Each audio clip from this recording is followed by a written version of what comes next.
दोस्तों SBI clerk का finally admit card release हो गया है और जो उन्होंने डेट पहले मेंशन करी थी वही डेट हमारे एग्जाम की है। 22 तारीख है, 27 तारीख है, 28 तारीख है, 1 तारीख है और कुछ बच्चों का 2 या 3 में से किसी एक डेट में एग्जाम है। 4 से 5 दिन का एग्जाम का यहाँ पे शिफ्ट लगा हुआ है। अब सवाल ये आता है कि सर 14,000 वैकेंसीज हैं, 20 लाख फॉर्म है। ऑलरेडी हम एक सही माइंडसेट के साथ अपनी तैयारी कर रहे हैं। लास्ट के 10 दिनों में माइंडसेट क्या होना चाहिए, स्ट्रेटेजी क्या होनी चाहिए। देखिए कल मैंने कुछ आर्टिकल्स आपको जो है वो दिए थे टेलीग्राम पे। मुझे उम्मीद है आप सभी ने पढ़े होंगे। थोड़ा सा मैं उसको डिफाइन कर देता हूं, वो आपके लिए काफी हेल्पफुल होने वाला है। और आपकी स्ट्रेटेजी लास्ट की 10 डेज की सुपर फास्ट क्या होगी हम एक बार बहुत शॉर्ट में डिस्कस कर लेंगे। देखिए कल मैंने एक आपको ये वाला आर्टिकल दिया था। देखिए एसबीआई क्लर्क को आपका जेंडर, एज, कलर, स्टेट कुछ मैटर नहीं करता कि आप कहां से फॉर्म भर रहे हैं, क्या है आप, आपकी परिस्थिति अच्छी है, खराब है, मिडिल क्लास है, कुछ मैटर नहीं करता। एसबीआई क्लर्क सिर्फ उसी को रिवार्ड देगा जिसकी स्किल है, डिसिप्लिन है और स्ट्रेटजी है। नथिंग एल्स, और कुछ मैटर नहीं करेगा।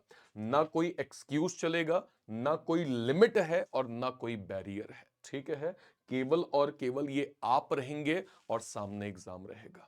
तो ये आप डिसाइड कर लीजिए कि आप 2025 का एसबीआई क्लर्क का एग्जाम है, इसको किस तरह से टैकल करने वाले हैं। देखिए सबसे इंपॉर्टेंट होता है माइंडसेट। माइंडसेट पे अगर आपने काम कर लिया, आप यकीन माने आपके लिए ना केवल एग्जाम, जिंदगी के कई रास्ते बहुत आसान हो जाते हैं अगर आप सही तरह से सोचना स्टार्ट कर देते हैं। जैसे अगर मैं आपको सिंपल कहूं कि एग्जाम आपके सामने है, आपको सबसे पहले जो पहला नियम है प्रिपरेशन का, या लास्ट के 10 डेज की जो सबसे पहली स्ट्रेटेजी है वो ये है कि आप इस चीज को एक्सेप्ट करिए कि हर चीज में सिर्फ और सिर्फ आपकी गलती है।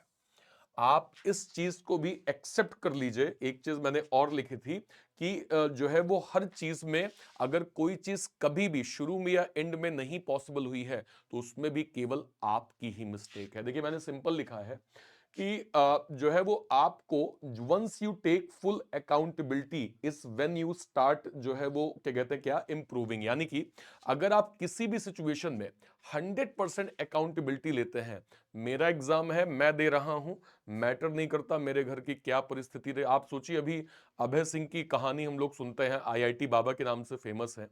उनके घर में एक काइंड ऑफ जो है वो डेली लड़ाई झगड़े होते थे। आप ये एक्सक्यूज नहीं दे सकते कि आपके घर की सिचुएशन बड़ी खराब है, हुई होगी ठीक है मानता हूं, लेकिन उस बंदे ने वहां से आईआईटी क्रैक करके जो है वो क्या कहते हैं आईआईटी मुंबई पहुंच गया वो बंदा, जबकि घर में डेली लड़ाई झगड़े होते थे। आप ना ये कह सकते हैं कि फाइनेंशियल अनस्टेबिलिटी मेरे पास थी। हम एक अंसार शेख का नाम जानते हैं जो यूपीएससी में 21 ईयर की एज में उन्होंने आईएएस क्वालिफाई किया। कि आपको मालूम है कि उनके पिताजी कितने कितने कष्ट में उनको पढ़ाए हैं। आपकी ये सिचुएशन नहीं हो सकती कि आप समाज को, घर को, माँ बाप को, दुनिया को दोष जो है वो देते आप बैठे रहें। ये केवल और केवल यू वर्सेस यू है। There is no else to blame in preparation. यानी कि कोई भी जो है वो आपकी जो है वो प्रिपरेशन में बाधा बन रहा है, ऐसा कुछ नहीं है। ये 100% गलत है। इसका लास्ट रूल भी यही है कि आपकी ही गलती होगी अगर कोई चीज आपके जीवन में नहीं सही हुई है। ध्यान रखिएगा, यहां पर भी आपकी मिस्टेक को ही यहां पे काउंट किया जाएगा। तो आपका पहला माइंडसेट ये होना चाहिए कि कोई भी सिचुएशन हो, अगर कुछ मिस्टेक हुई है उसमें पूरी गलती मेरी है, और कोई ऐसी चीज जो मैं करने जा रहा हूं और मैं किसी लेवल पे नहीं कर पाया तो वहां पर भी केवल मेरी मिस्टेक है, किसी की भी कोई गलती नहीं है। जब आप इस माइंडसेट के साथ चलते हैं ना, तो ये आपके लिए जो भी आपके फेल्योर हैं वो आपको एक लेसन के रूप में दिखने चालू हो जाते हैं कि हाँ यार, गलती तो मेरी रही होगी, अब मैं एक बार चेक करता हूं कि मेरे से मिस्टेक क्या हुई। अब देखिए लास्ट के 10 दिन बचे हुए हैं, आपको क्या करना चाहिए। मैटर नहीं करता आप बिगनर हैं या अभी आपने जो है वो 2 महीने की प्रिपरेशन करी है, या आप रिपीटर हैं, मतलब एटलीस्ट 6 महीने की स्टडी आपकी हो गई है। आपको इस नियम में अब सेलेक्टेड नियम्स को फॉलो करने हैं। जैसे एक नियम आपका ये वाला 100% फिलहाल क्लियर होना चाहिए। ये मेरे बताने का आप वेट मत करिए। आप ऐसा मत सोचिए कि मैं बताऊं तो ही आप करना स्टार्ट करें।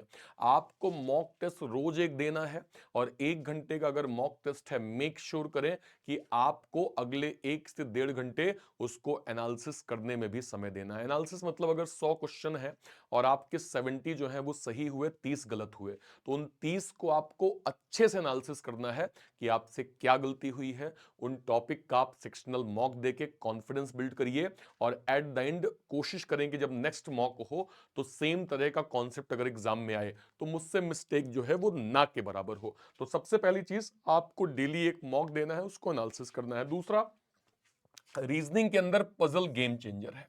आप पजल को इग्नोर नहीं कर सकते, पजल से भाग नहीं सकते, और अगर आपको पजल आती है तो आपका 35/35 कहीं नहीं गया है। पजल को ध्यान में रखते हुए मैं डेली दोपहर में 12 बजे जो है वो पजल स्पेशल सेशन ले रहा हूं, जहां पे फिलहाल मैं टॉपिक वाइज डेली मैं आपको 25 पजल की पीडीएफ भी दे रहा हूं और मैं उसको क्लास में भी करवा रहा हूं। आप सबकी अटेंडेंस जो है वो दोपहर 12 बजे डेली होनी चाहिए। हम लोग मेक श्योर करेंगे किसी भी तरह की पजल जो है वो छूट ना जाए, हर तरह की पजल की आपकी प्रैक्टिस बेहतर हो और एट द एंड आप रीजनिंग में 35/35 स्कोर करें। तो 12 बजे डेली सेम चैनल पे लाइव सेक्शन पे आप जाएंगे, आपको पजल का सेशन मिल जाएगा, इसकी पीडीएफ आपको टेलीग्राम पे मिल जाती है। और सुपर इंपॉर्टेंट पजल, मतलब अगर आपने इन पीडीएफ्स को अच्छे से रिवाइज कर लिया, मैं आपको कॉन्फिडेंस के साथ ये कह सकता हूं कि आपके नंबर बहुत अच्छे बनने वाले हैं एसबीआई क्लर्क के एग्जाम के अंदर। तो 12 बजे का भी एक सेशन है, सुबह 10 बजे एक पेपर का सेशन। दूसरा, स्पीड मैथ्स बहुत इंपॉर्टेंट है। स्पीड मैथ्स से आप भाग नहीं सकते हैं। Simplification, approximation, number series, wrong number series and quadratic equation, इसके लिए जो है वो क्या कहते हैं, दोपहर में 3 बजे मयंक सर का एक सेशन चलता है, उसको आप वॉच आउट करिए। जो है वो शाम में क्या कहते हैं, रात में 8 बजे सुमित सर का भी एक सेशन चलता है, उसको आप वॉच आउट करें। और साथ में एक मयंक सर का रात में स्पेशल सेशन चलता है, जहां पे सर कंप्लीट ये जो है वो नंबर सीरीज या जो सिंप्लीफिकेशन, जो मोस्ट इंपॉर्टेंट पैटर्न आपके एग्जाम में पूछे जाने हैं, उसका सर एक सुपर डुपर सेशन लेते हैं। तो आप वहां पे सर के सेशन के साथ जुड़ सकते हैं और आप डेली अपनी प्रैक्टिस यहां पे कर सकते हैं। ठीक है, इन 3 चीजों को आपको बेसिक फोकस करना है। ये शायद मुझे बताने की आवश्यकता नहीं होगी कि लास्ट के 10 दिन बचे हुए हैं। मेक श्योर करें कि आपका टाइम टेबल जो है वो स्ट्रिक्ट होना चाहिए। स्ट्रिक्ट टाइम टेबल के साथ आपको यहां पे अपनी स्टडी जो है वो प्रॉपर करनी है। ठीक है भाई, ओके। अब ध्यान रखिएगा, हमने रीजनिंग का 2025 के सभी बड़े एग्जाम्स को ध्यान में रखते हुए हमने एक कंप्लीट प्री और मेंस का जो है वो फाउंडेशन बैच रीजनिंग का लॉन्च किया है। जो स्टूडेंट भी 2025 के एसबीआई, आईबीपीएस, एलआईसी, इंश्योरेंस सभी एग्जाम्स को टारगेट कर रहे हैं, इस बैच के माध्यम से अपनी स्टडी जो है वो प्रॉपर आप कर सकते हैं। बिल्कुल मैं इसमें एश्योरिटी के साथ आप कह सकता हूं कि अगर आपने इस बैच से अपनी स्टडी रीजनिंग की कर ली तो आपको रीजनिंग में एक्स्ट्रा कुछ भी एक्स्ट्रा किसी भी तरह से पढ़ने की आवश्यकता नहीं होगी। मोर देन सफिशिएंट आपका ये बैच होगा। इसके अलावा हमने रीस्टार्ट का फाउंडेशन बैच यहां पे लॉन्च किया है।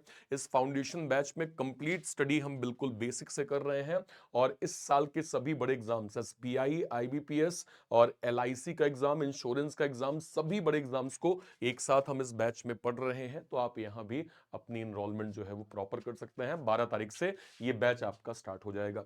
ये दोनों आपको मिल जाएंगे बैंक महापैक के अंदर। बैंक महापैक 1 साल तक जितने भी आपके बैचेस यहां बनेंगे वो सब बैंक महापैक के अंदर फ्री ऑफ कॉस्ट आपको मिलने वाले हैं, जिसकी 1 साल की फीस केवल और केवल 2799 रुपए यहां रखी गई है। अच्छा, मुझे आप सारे बच्चे वीडियो के कमेंट सेक्शन में जरूर बताइएगा कि आपके जो अभी आप मॉक दे रहे हैं, इन मॉक्स में आपके टोटल स्कोर कितना आ रहा है, टोटल स्कोर आपका कितना हो रहा है मॉक में, आपका सब्जेक्ट वाइज स्कोर कितना आ रहा है, स्पेशली रीजनिंग में, स्पेशली मैथ्स में और स्पेशली आपका जो है वो रीजनिंग में। इन तीनों का आप मुझे सब्जेक्ट वाइज स्कोर भी बताइएगा।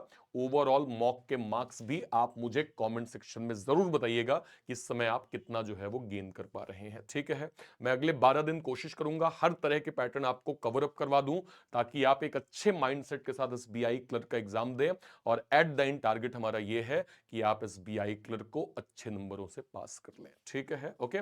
कहीं कोई जो है वो डाउट होता है, अपनी क्वेरीज वीडियो के कमेंट सेक्शन में जरूर रखिएगा। Till then, bye bye, thank you so much, Jai Hind, thank you.